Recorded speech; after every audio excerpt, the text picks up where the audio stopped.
Hey everyone, welcome to a new episode of Games I Speak. I'm Gio, And I'm Josie. and today we have a good show for you. We're going to discuss the Activision Blizzard merger with Xbox.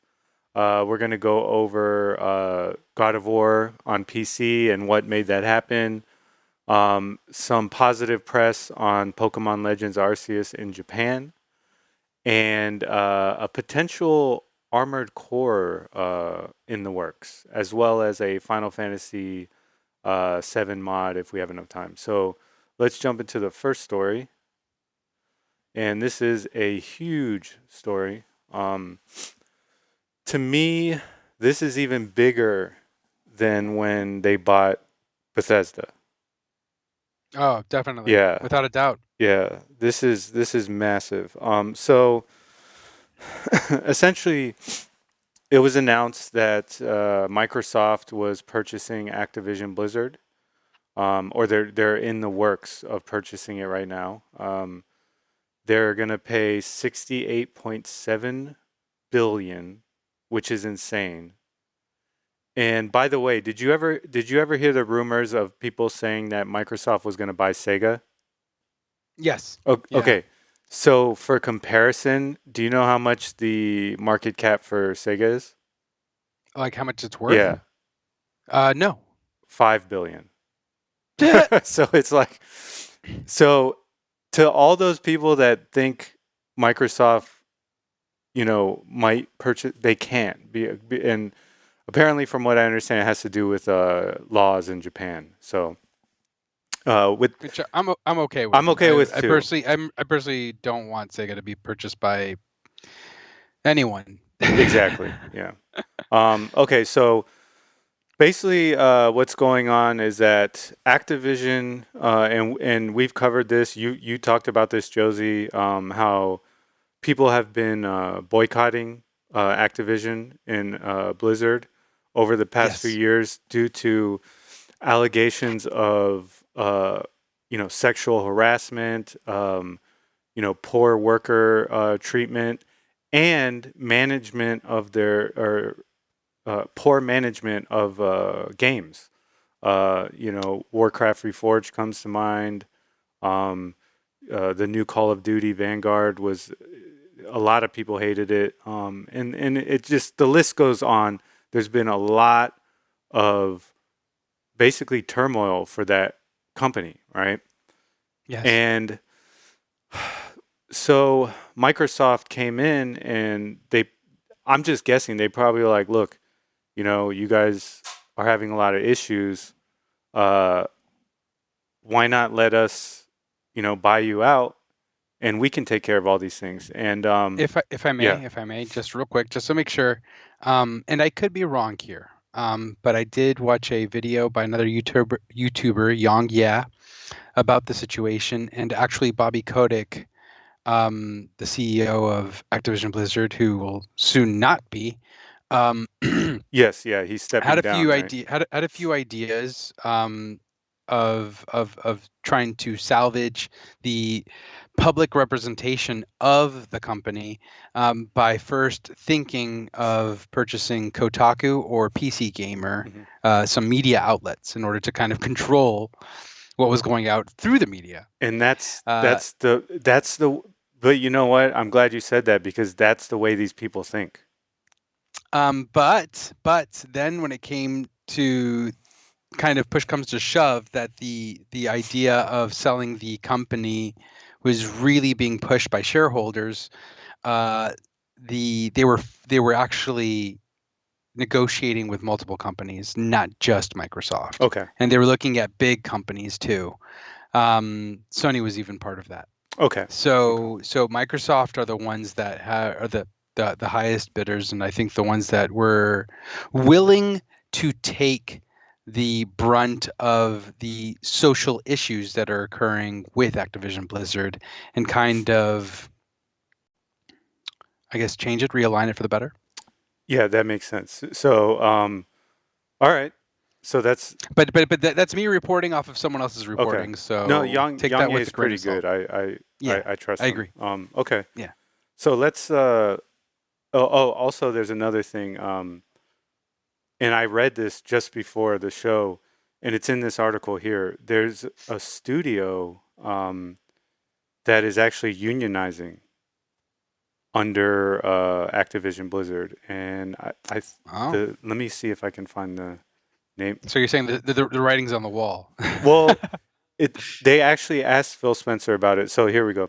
Spencer said the Activision Blizzard acquisition process began towards the end of 2021, and part of that process included Microsoft absorbing the many reported challenges Activision Blizzard has faced over the past year, including the lawsuits alleging charges of gender based discrimination and sexual harassment, as well as a nascent effort to unionize by the company's workers. So there is one of the studios apparently has already unionized.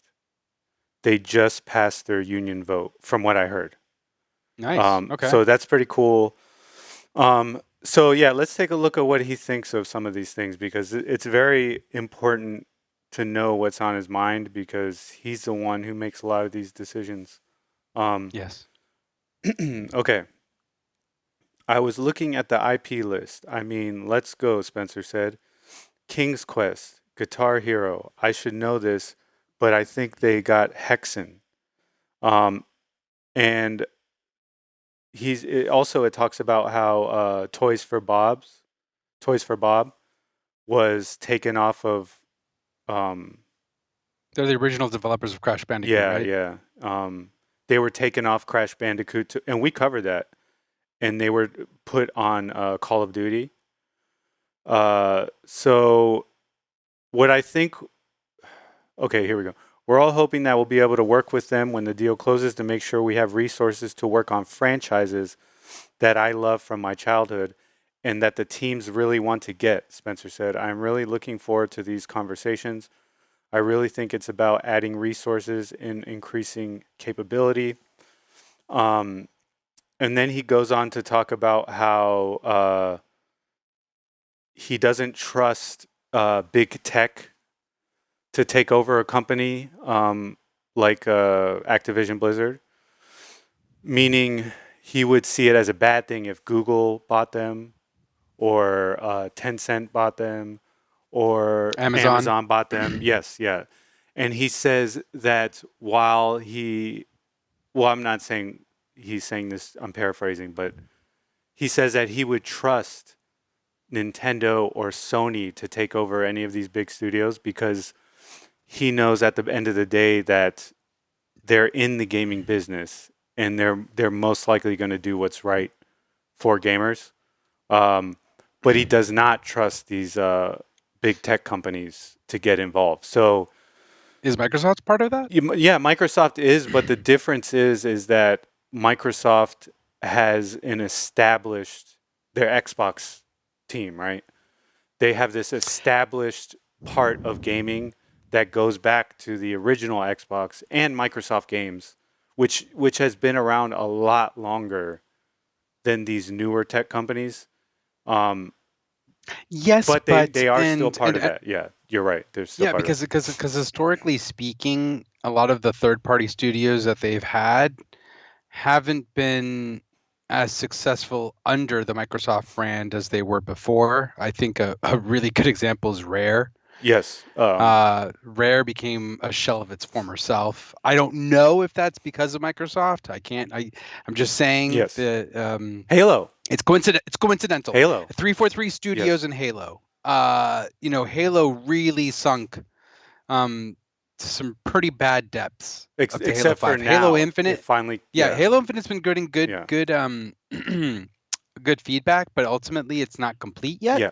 and it is a games as a service. Yes. So I would still kind of I know it's gotten like a lot of good reviews and a weird like game of the year type nomination of some kind, but I think it's a little too early to call that just yet. And notice how it's called Halo Infinite. It's not called Correct. Halo 6. Yeah. Yeah, so that's very important to keep your mind on. So yes, you're right. He is in a he's talking about these other tech competitors, but at the same time, Microsoft is one of those people, or not Yeah. people. I don't think corporations are people, but one of those entities. Yes. I think making corporations people is one of the worst things our government has ever done.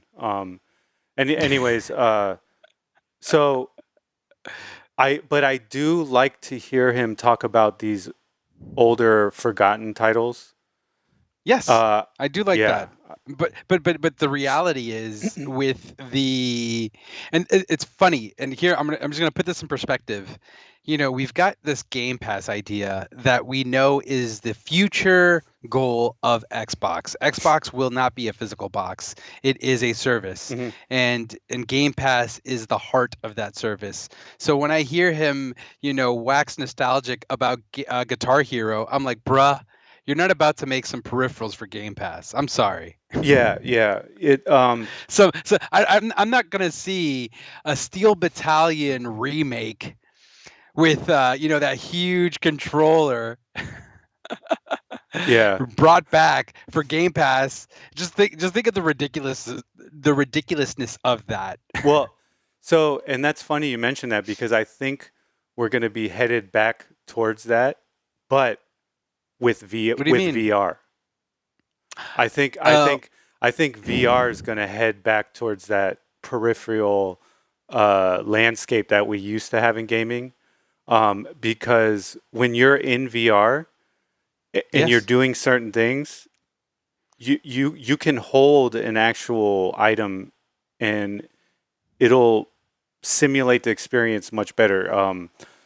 I have Farpoint VR Uh, for PS5, and that is like the big, like kind of machine gun or rifle type peripheral, and that's awesome. I really enjoy that. yeah, And to be honest, just visualizing that concept, I think I would love a Guitar Hero in VR, and just having the guitar peripheral playing that, and then being within the game in the VR style. yeah, you That would, sounds pretty. That sounds pretty cool. yeah, and you know how like in Guitar Hero, the way it's set up is you see the stage in the background, and Yes. then you see the floor leading to the stage is all the notes, right?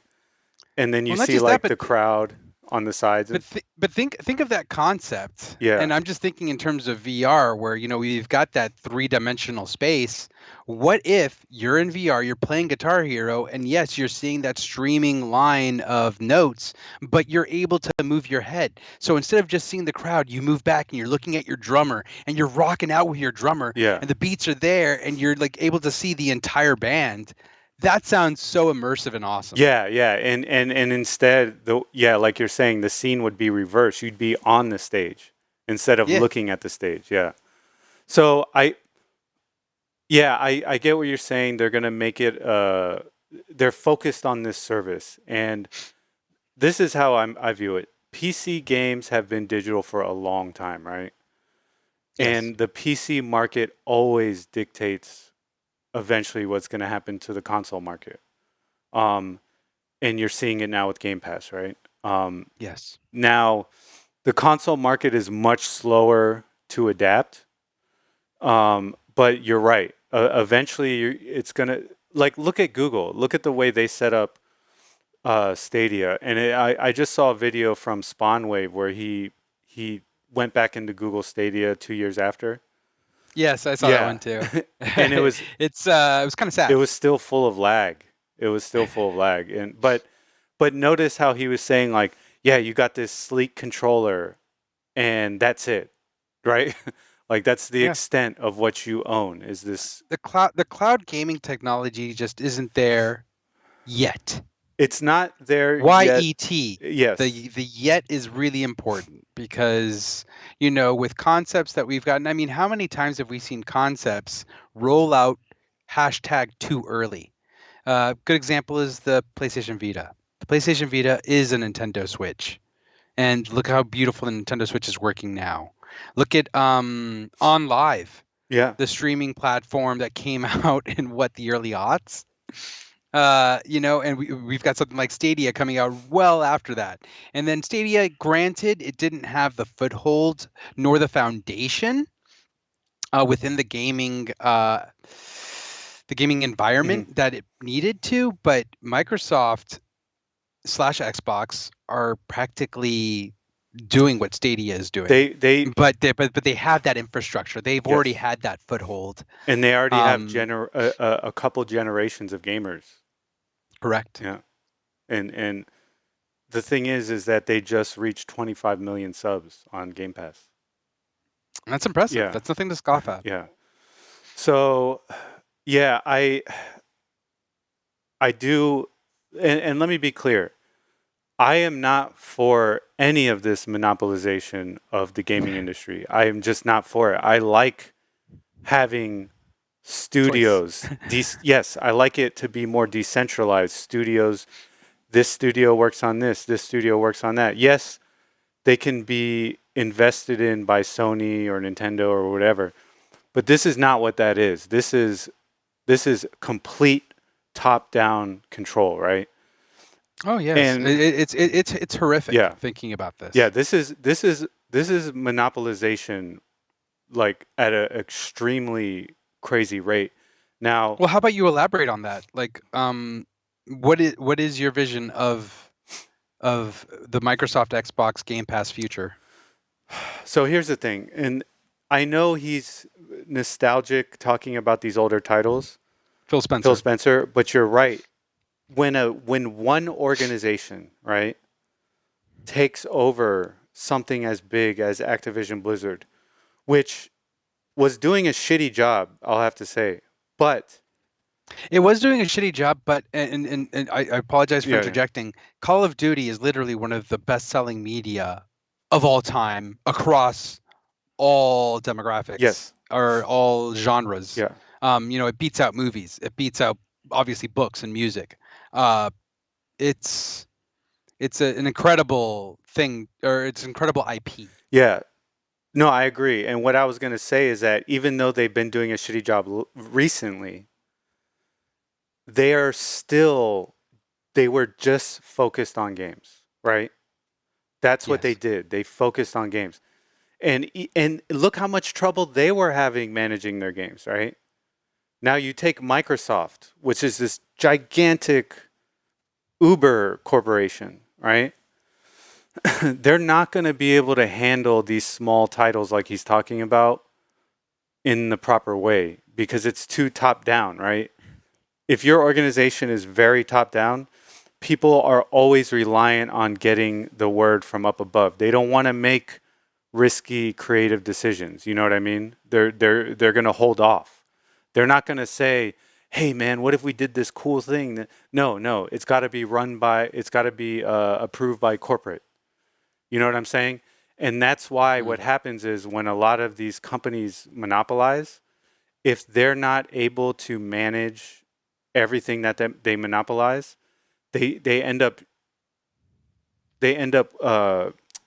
merging it, right? They merge a lot of it and they shutter a lot of things, right? So Of I course. don't, yeah, I don't think I get what he's saying, but I don't buy it. You know what I mean? I think just all the games that Blizzard has active right now and Activision, that's Yes. going to be a hell of a transition. You know what I mean? And let's not forget a lot of the people who are linchpins in these games are fleeing like rats off of a burning ship or whatever. You know what I mean? Like, Well, Activision Blizzard is a shell of its former self. oh, actually, that was a bad metaphor. They're not rats. These are good, hardworking people. But you get what I'm saying. They're fleeing. No, I Yeah, definitely get what yeah, you're yeah. saying. A lot of people have, jumped off ship. How about that? Jump They've ship. jumped ship because they don't like this. They're creatives and they want to they want to have a say. They want to have a Of say. course. Yeah, But the thing is, and I completely agree with everything you just yeah, said. And I think a good litmus test or barometer going forward is what we see coming out of Bethesda. yes, And the reason why I say that is because Bethesda has, a couple of subsidiaries under their belt as well. And we've got something coming out like Ghostwire Tokyo, done by this is Shinji Mikami's group, hmm and Ghostwire Tango Gameworks. And Ghostwire Tokyo, according to what you were just talking about, wouldn't exist because it's not a huge AAA game. If anything, it's very much like that B-level game that you would expect from the PS3, PS2 era. Yeah. No offense to the game, it's not it's not a AAA game. That's Yeah. all it is. Yeah. That being said, we see things that are going to be coming out like Star Citizen and Elder Scrolls 6. Starfield, pardon. Star Citizen's completely different. I apologize. Yeah. Starfield. And those are the big, like, AAA, like, we expect millions of people to buy kinds of games that you're talking about. Yes. So looking forward after Ghostwire Tokyo, I want to see what the output looks like on their end to see if it falls in line with that. Because I really hope it doesn't.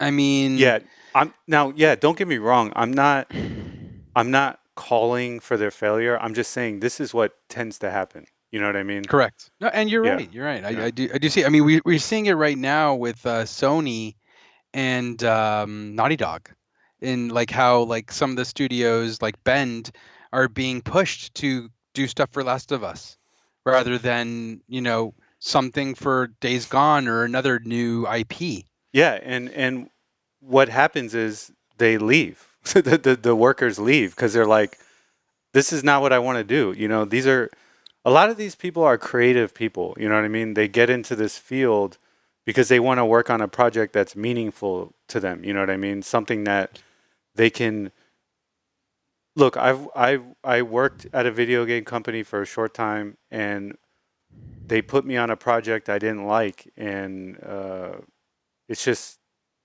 And you got fired. I'm kidding. Yeah. I'm kidding. No, I didn't get fired. You're like deuces. The company's defunct now. I'm not going to name names, but they just had some poor management decisions, and but they got taken over by a bigger company. Mm-hmm. And what happened was when they got taken over, their quality started to suffer, and people started to leave, and the parent company was like, "Well, we don't want to deal with this anymore," and shut it down. Whereas if you're a more decentralized studio, you're going to fight tooth and nail to keep your studio open. You know what I mean? Because that's your studio. Yes. Yeah.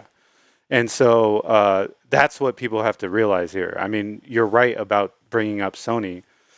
They kill their own stuff all the time. I mean, like the Vita, right? Unfortunately. It was light years ahead of the Switch. It was an amazing product. And if they don't get the numbers, they have no I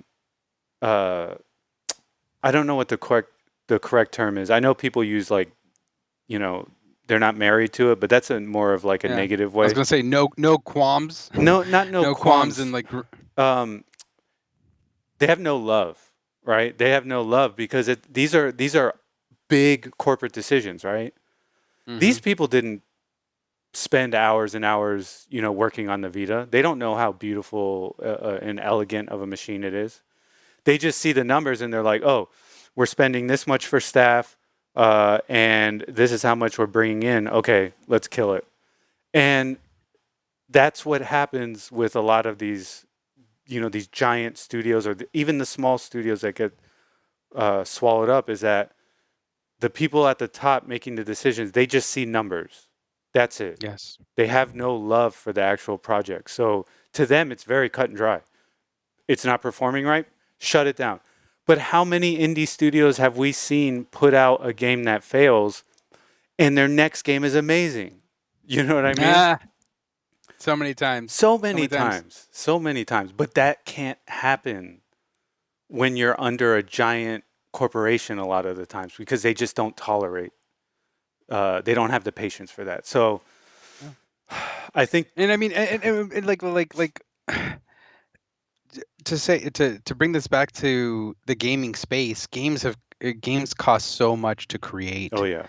That we are losing, and we're losing in terms of large corporations spending towards creating games like B-level games, like Ghostwire Tokyo, if you will.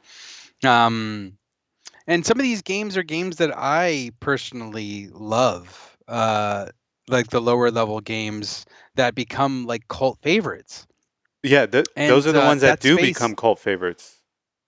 and that space is being taken up by, and I enjoy that this is happening, but ultimately it's like, there is a limit.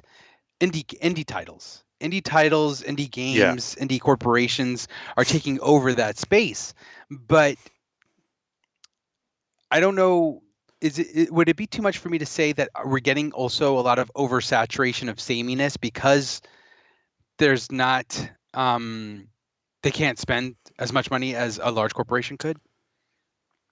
Yeah. I mean, I'm just saying there was an age where I was hungry for Metroidvanias, and now There's too we're many. being There's too yeah, many. exactly. You can't keep up. You can't keep up. Ultimately, I think it's a good thing that these indie studios are able to, Oh, yeah, definitely. create I mean, these I games. love Yeah. these indie games. Don't get me wrong. Yeah. But yeah, you're right. But at the same time, it's like maybe the indie studios need they're yes, a lot of them are trying to make a living, they're trying to survive, right? Yes. But I think every once in a while you get a studio like Housemark where they create Returnal. You Oh you my know what I mean? gosh. And but look what happened after they did it. They immediately got swept up by Sony. You know what I mean? Like so and Well, no. Returnal was made for Sony. They were swept up by Sony before, right? I don't. I thought it was. I thought it was Oh, I'm sorry. I after. could be Yeah, wrong. I thought it was after. But bottom line, the result is the same, right? They're Yes. under Sony's control now. But look what happened before that. Their game before that didn't do so well. What was it? I can't remember the title. Um, Oh my gosh. but I'm having a hard time. They made Next Machina, yeah, but they made another game after that that I think is what you're talking yeah. about. I'm having a hard time I recalling. can't remember. I read I read about in an article because someone was doing a deep dive into the studio, and I didn't know much Mm. about them. But their game before Returnal wasn't a hit. Like it wasn't popular. And Well, Returnal itself isn't a hit either by like the AAA no, no, no, standards. no. But it's a hit as far as like Yeah, yeah, it's a very definitely yeah, a critical, yeah, and like for the people that played it and love it, yeah, they know what's up. yeah. So I think what we're trying to say is that Activision. I didn't like Activision, and I thought they were doing a poor job. I loved Blizzard pre-Activision. I will say that. I loved almost every game that they came out with.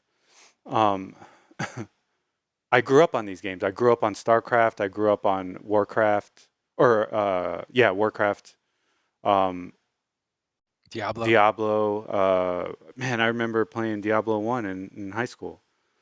I remember getting StarCraft in high school in 1998. Um, and then World of Warcraft, I started that when I was in the military, and I had a roommate who was playing it, and I started playing it. I was like, don't get me wrong, I had played EverQuest and all that before that, so I already knew about them.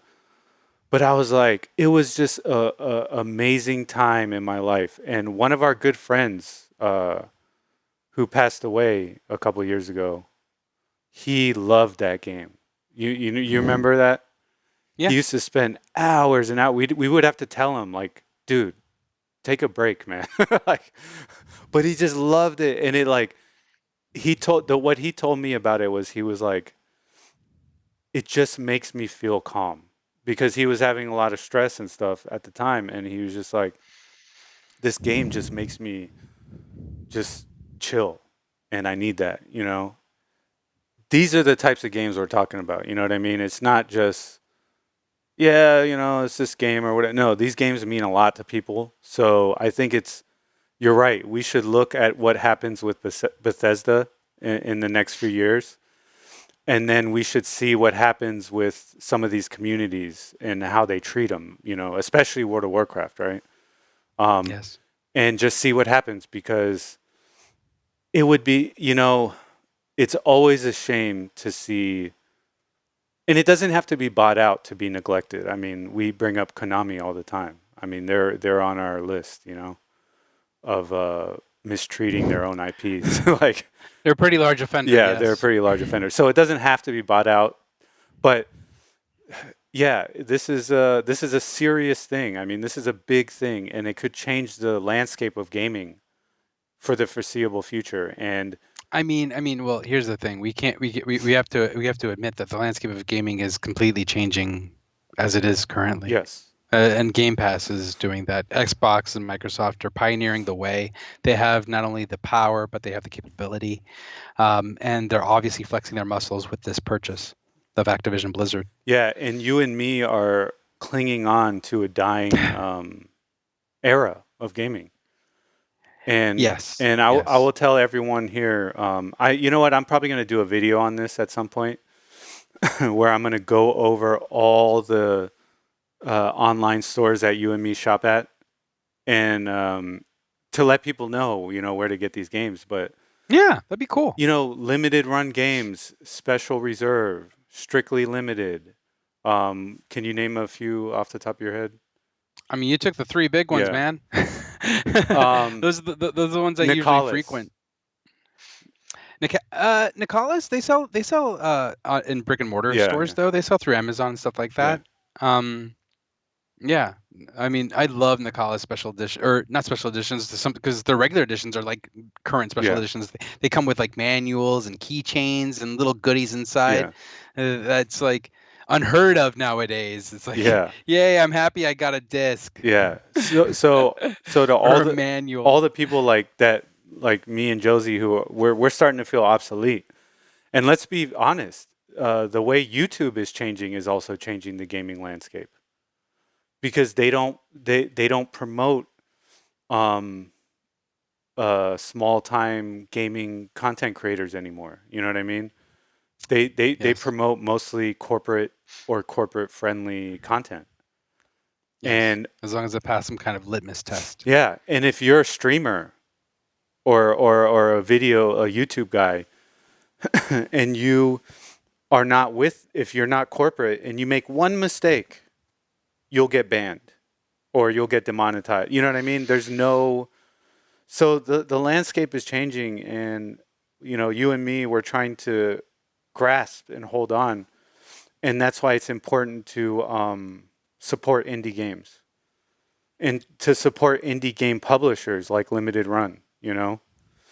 Oh yes. And even if there comes a day where they are like, look, guys, we can't sustain anymore. We can't create physical games anymore, right?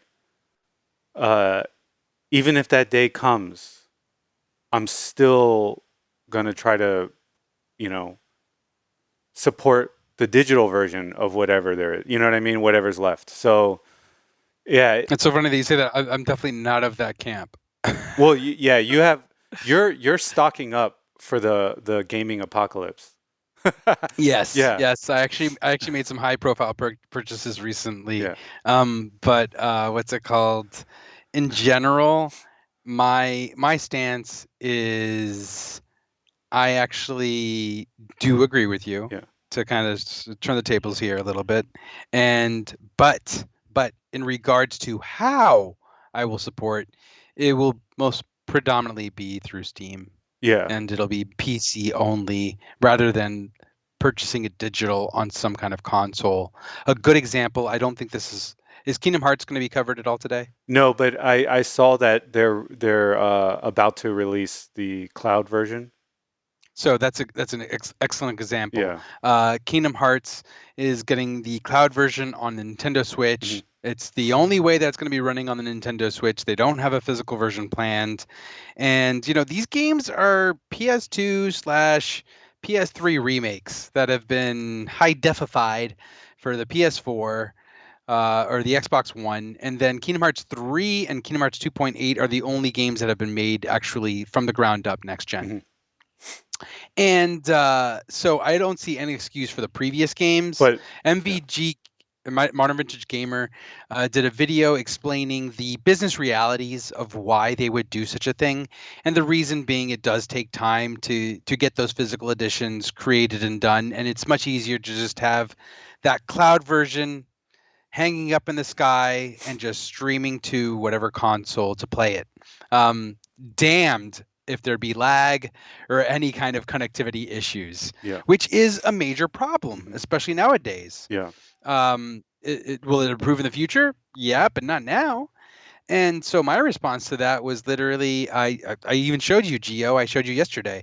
I purchased the all-in-one package for the PlayStation 4 of Kingdom Yeah, Hearts, I have that. and that was $25.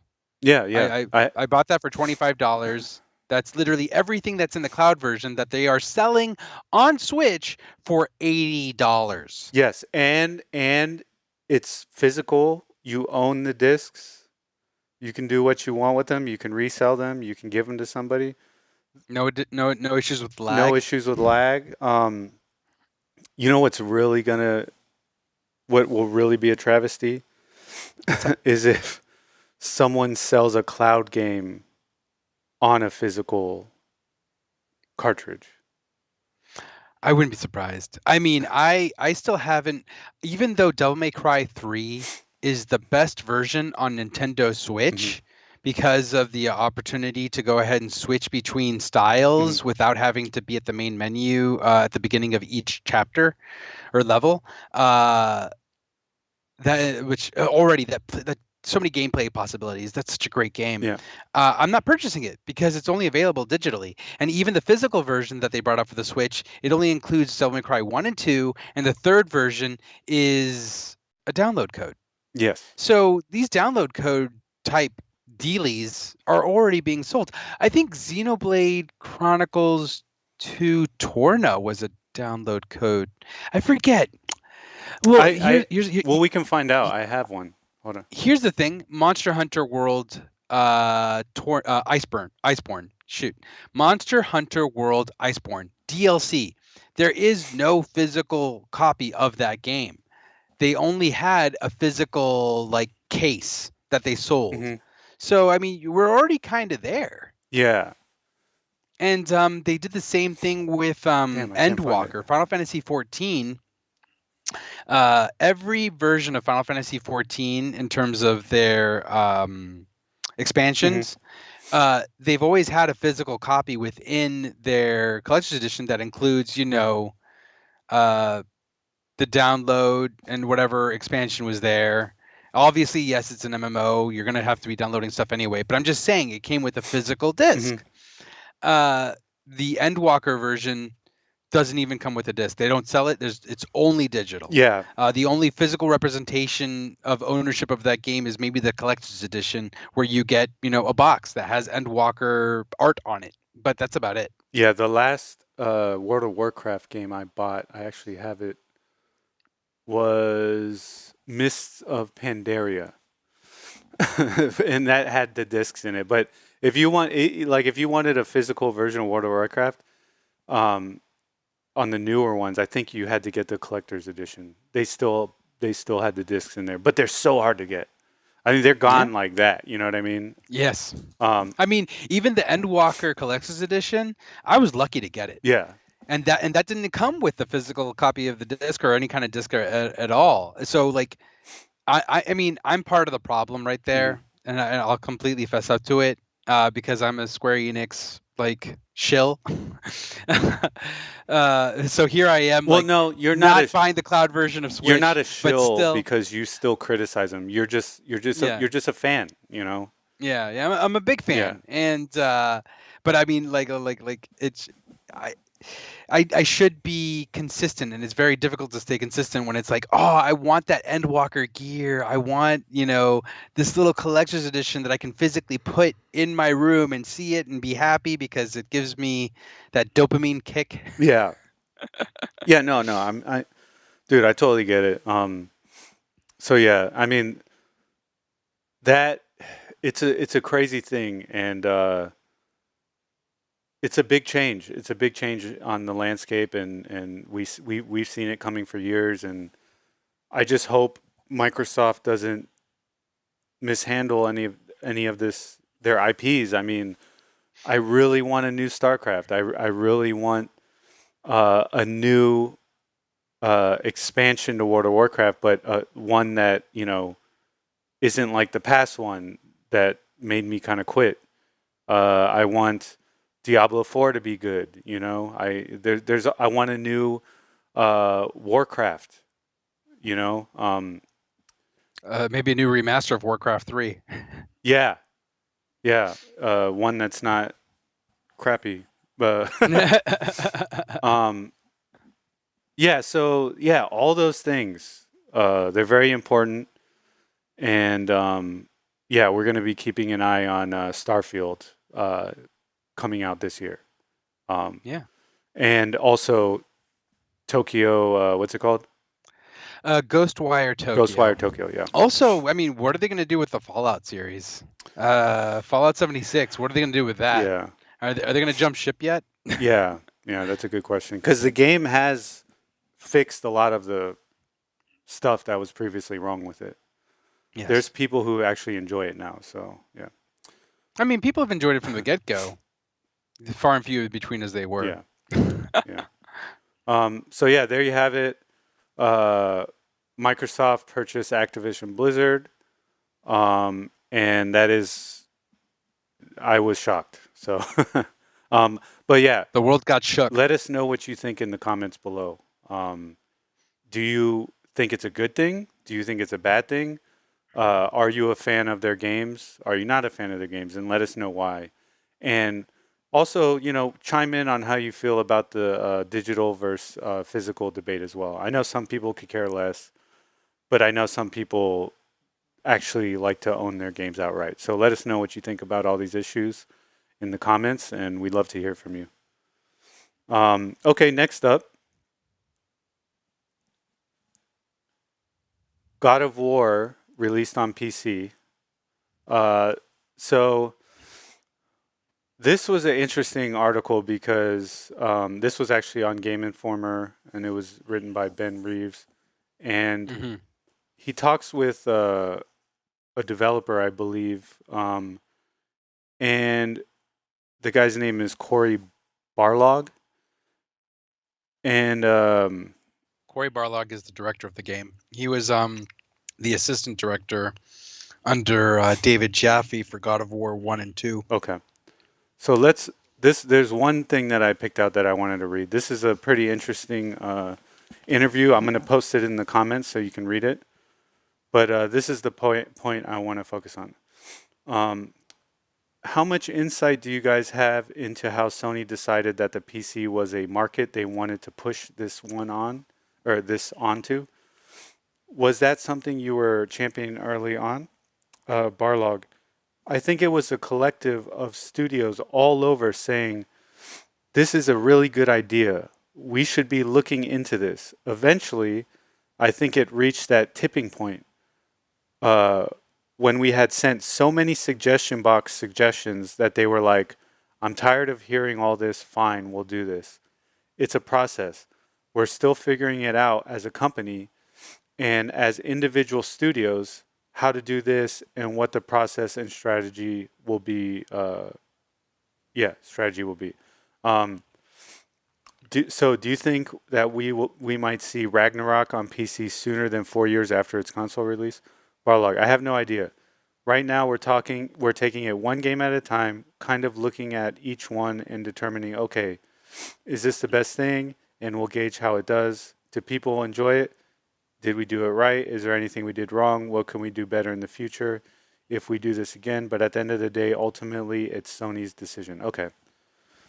So the reason I wanted to focus on that is because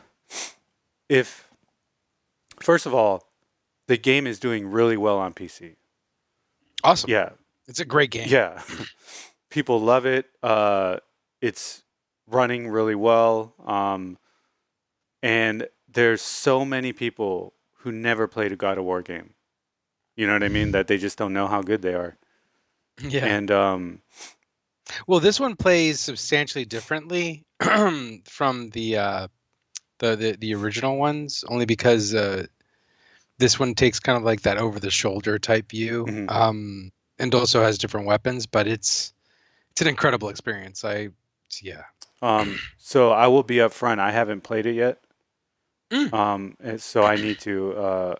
But what I, You need to get up on that. yeah, Yeah. what I want to focus on is that Sony, up until this point, has been very reluctant to release certain games on PC. Right? They want to keep a lot of their flagship titles locked to the PlayStation. Right? Okay. But what we're seeing now, especially with the story we just covered and Xbox, is that Xbox is opening up everything to the PC, right?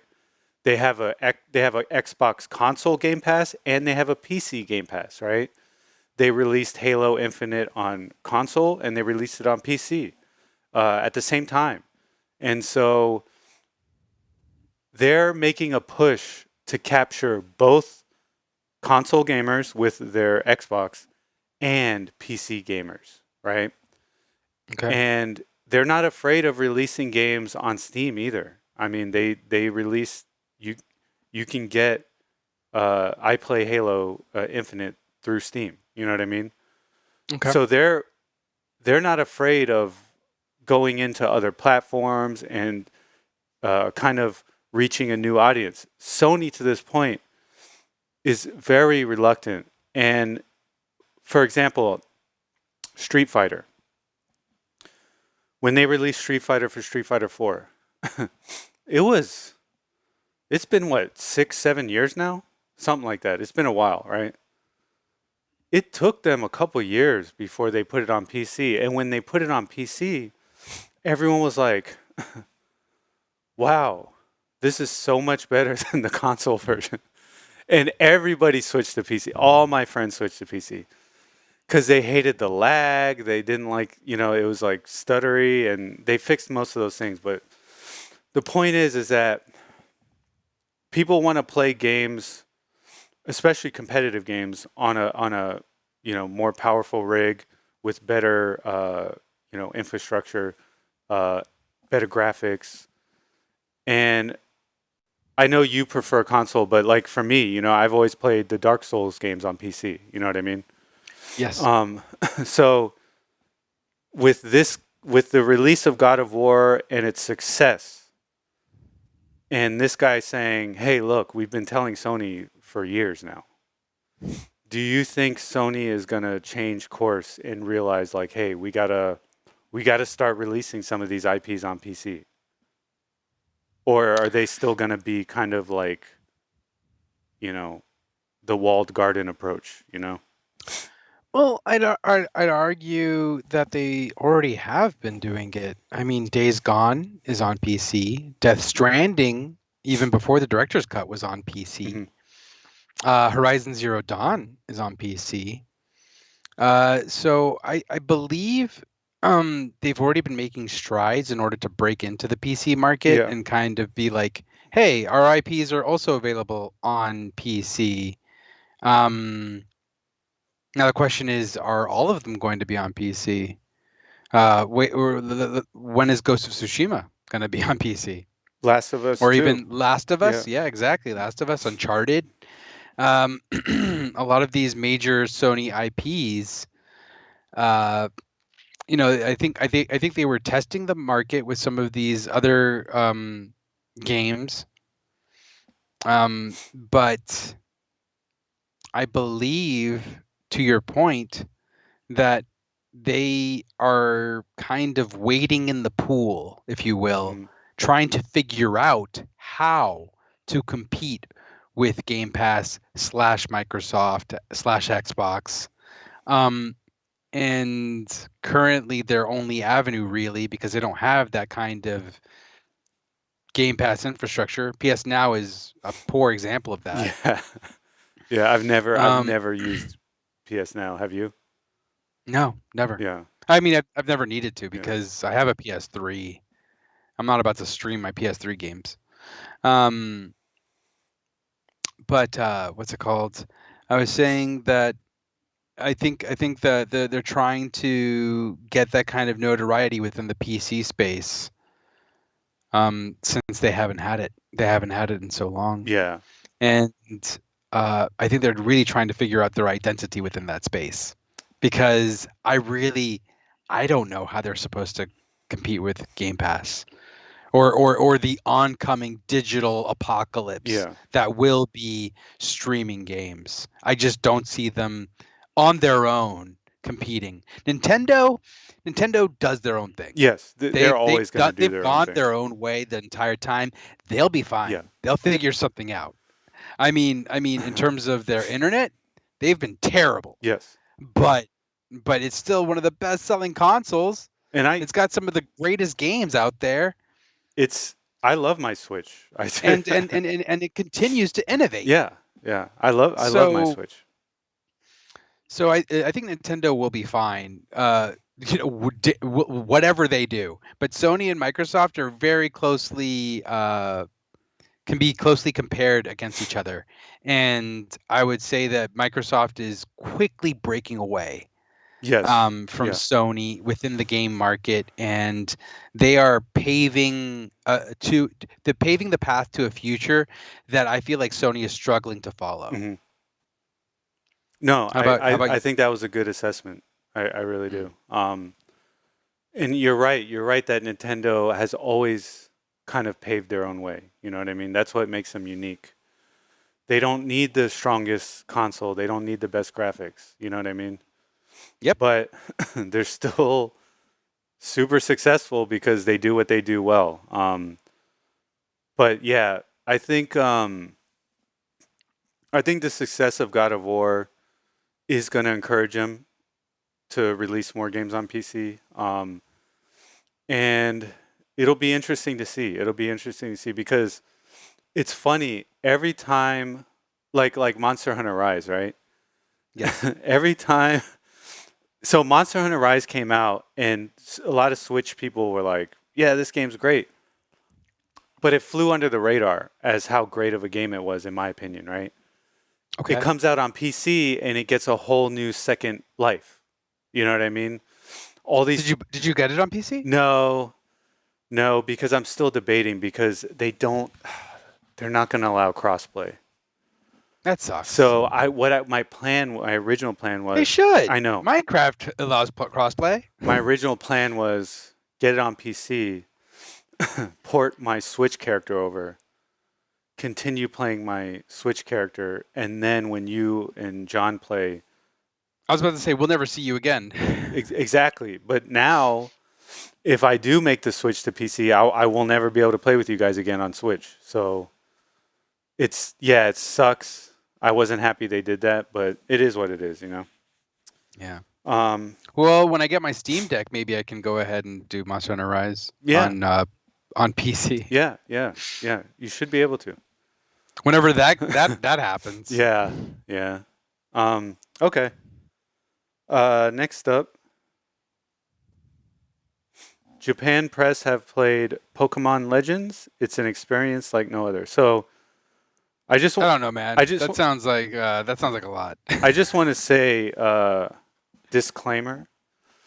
You know, when you're reading articles by the press, you have to take them with a grain of salt because Sometimes they're just trying to hype because they're being paid. yeah, sometimes it's just sponsored content.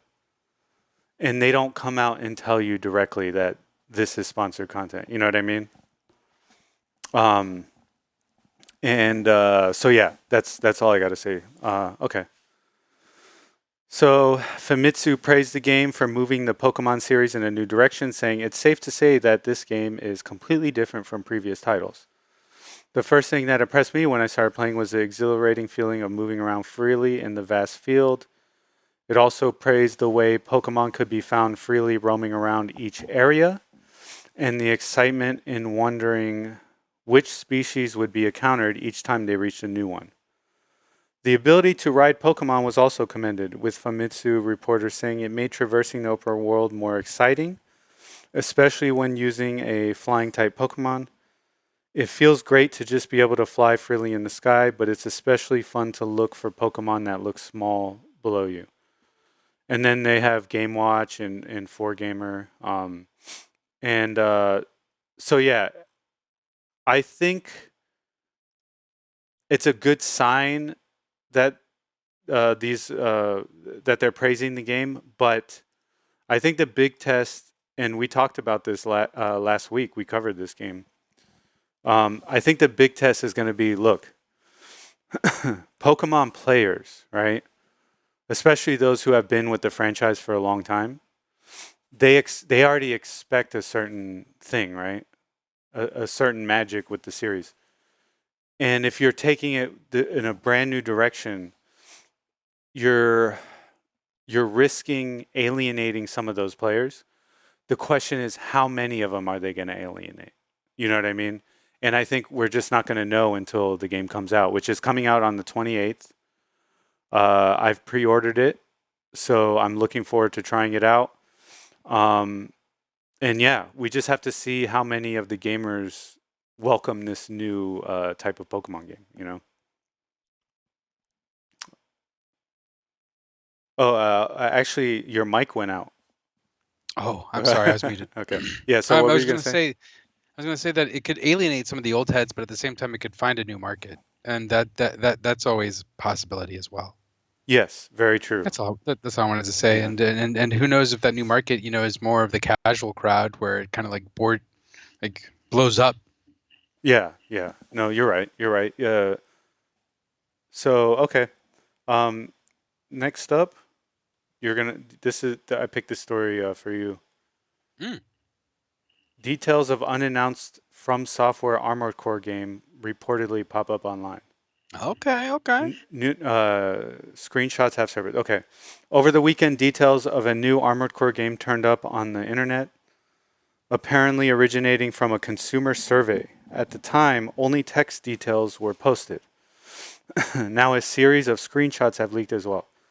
The images are partially obscured, likely to remove a text watermark covering each picture, designed to prevent leaks, but are now being widely shared on social media as well as I was going gaming. to say, it looks like it was like taken like a picture taken during like a refresh rate. Yeah, on a CRT.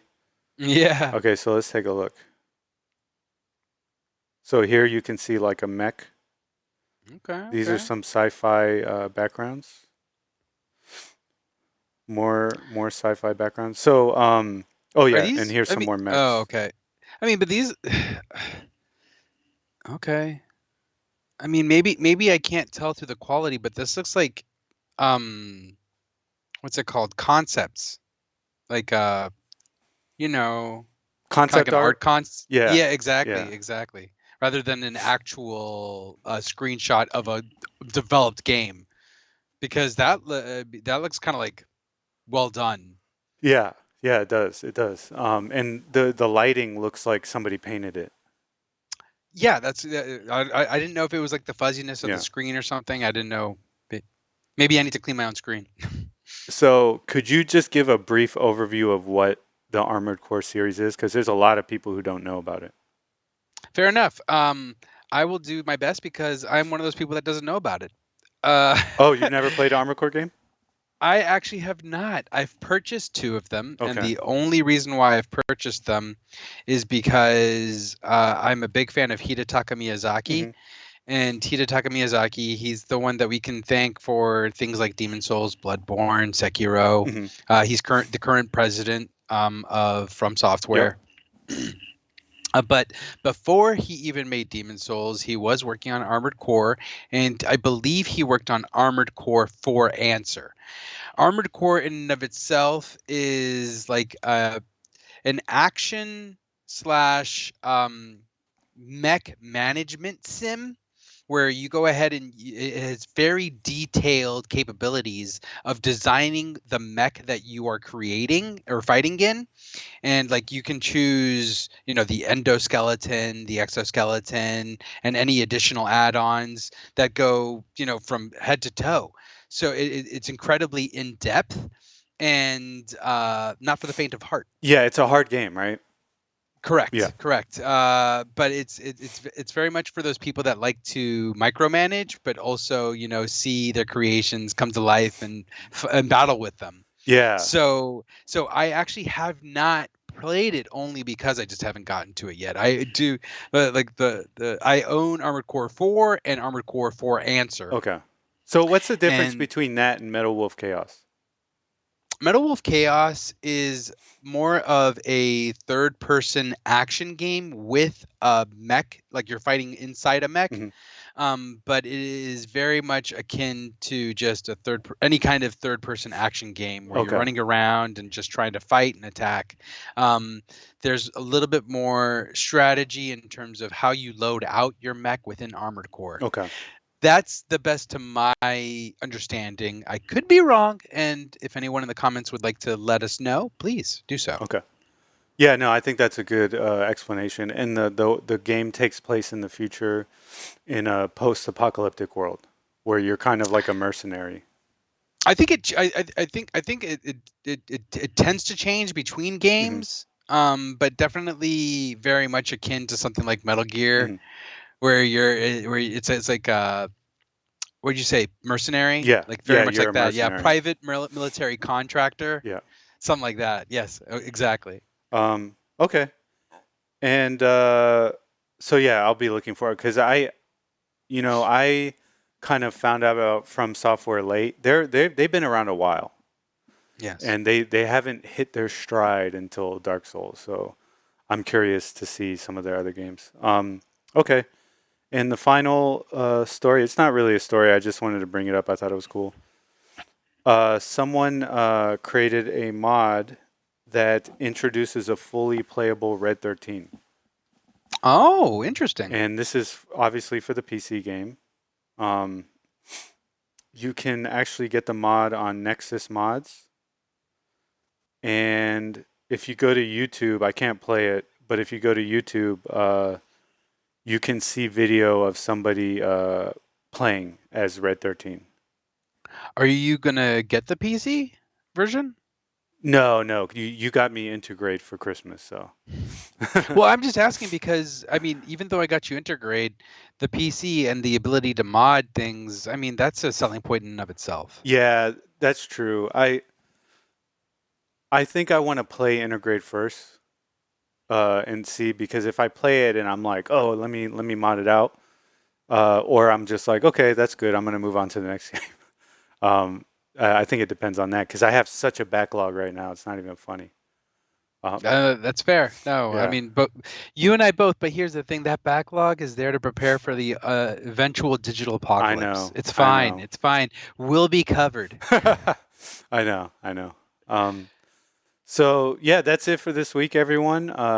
If you like the show, please like, subscribe, leave us a comment. Let us know what you think on any of these stories, and take Definitely. care. Love to hear from you. Yep. Take care. Have a good one and keep on gaming. Hey everyone, thanks for listening to this episode of Games I Speak. If you liked the episode, please like and subscribe, and we'll see you all next time.